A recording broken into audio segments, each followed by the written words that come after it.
Story number 412. Sophia అనే అమ్మాయికి ice cream అంటే చాలా ఇష్టం. ఒకరోజు తను పక్కనే ఉన్న ఒక ఐస్ క్రీమ్ షాప్కి ఫోన్ చేసి ఐస్ క్రీమ్ని ఆర్డర్ పెడుతుంది. ఆ షాప్లో ఒక రూల్ ఉంది.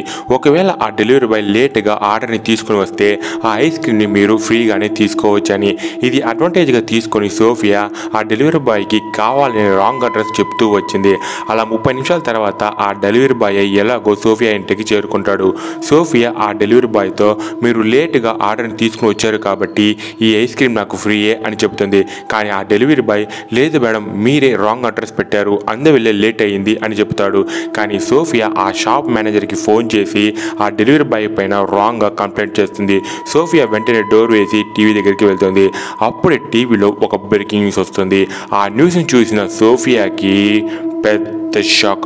సోఫియాకి డెలివరీ ఇవ్వడానికి వచ్చిన ఆ వ్యక్తి ఇంతకు ముందే 9 మంది అమ్మాయిలను చంపిన ఒక సీరియల్ కిల్లర్.